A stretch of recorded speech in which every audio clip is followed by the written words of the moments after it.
আজকে যদি কথাটা একটু সত্য হলে একটু কঠিন লাগতে পারে, প্রফেসর ইউনূস সাহেবের মামলা যদি একদিনে উইথড্র হতে পারে, তাহলে কেন তারেক রহমানের মামলা উইথড্র হবে না? গত 15 বছর ধরে ভোট নাই।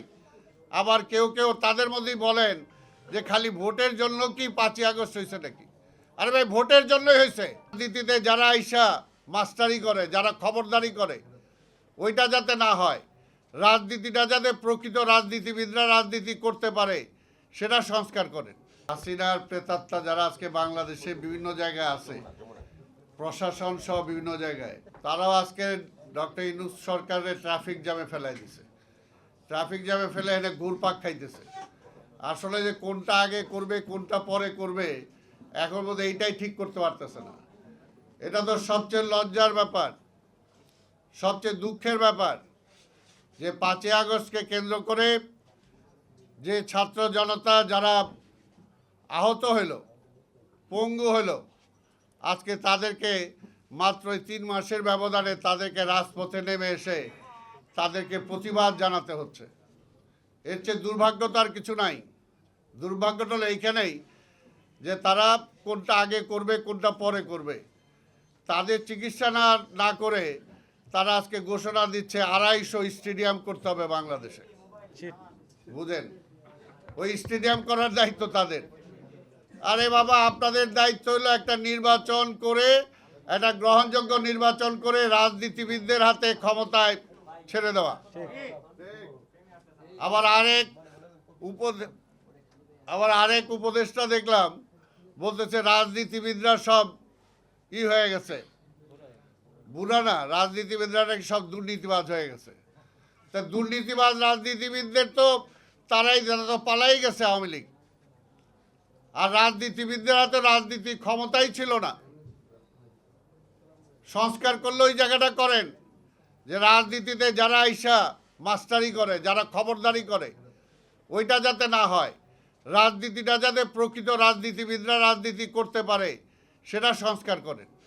যার যার জায়গাটা আজকে সবাই সব কিছু করে শেষ সময় এসে রাজনীতি করতে চায়, এমপি হইতে চায়, মন্ত্রী হইতে চায়। এই হলো আজকের অবস্থা। সে বিচারক হোক, সে প্রশাসক হোক, সে ব্যবসায়ী হোক, সব কিছু। লাস্ট পার্লামেন্ট ছিল কাদের? রাজনীতিবিদদের ছিল না, ব্যবসায়ীদের পার্লামেন্ট ছিল। ব্যবসায়ীদের চোরটাদের পার্লামেন্ট ছিল। তা আমরা তো সেটাই বলতেছি। সেই স্বাধীনতার আমল থেকে এখন পর্যন্ত আমরা ভোটের অধিকারটাকে ইস্টাবলিশ করতে পারলাম না। পাকিস্তানের বিরুদ্ধে লড়াই করলাম এই ভোটের জন্য। শেখ মুজিবের 7ই মার্চের ভাষণ খুঁজে দেখেন যে জনগণ ভোট দিল, ক্ষমতা পাইতেছি না। এর পরবর্তী পর্যায়ে বারবার খালি ভোটের অধিকারই চলে গেছে। গত 15 বছর ধরে ভোট নাই। আবার কেউ কেউ তাদের মধ্যেই বলেন যে খালি ভোটের জন্য কি 5ই আগস্ট হয়েছে নাকি? আরে ভাই, ভোটের জন্যই হয়েছে। 15 বছর, 17 বছর, 18 বছর ধরে আমরা আন্দোলন করছি কিসের জন্য? যে মানুষের অধিকার, আমার দেশকে চালাবে, সেটাকে আমি ডিসাইড করব। সেটা কি ইন্ডিয়া ডিসাইড করবে? এই কারণেই তো আমরা 17-18 বছর ধরে আমরা আন্দোলন করছি। আমাদের শত আমাদের শহীদ হয়েছে, হাজার গুম হয়েছে, লক্ষ আজকে মামলার আসামি। এখন পর্যন্ত এই সরকার আসার পরও তার কাছে আমাদের মামলা উঠানোর জন্য দেন দরবার করতে হচ্ছে। কেন করতে হচ্ছে? আজকে যদি কথাটা একটু সত্য হলে একটু কঠিন লাগতে পারে, প্রফেসর ইউনূস সাহেবের মামলা যদি একদিনে উইথড্র হতে পারে, তাহলে কেন তারেক রহমানের মামলা উইথড্র হবে না?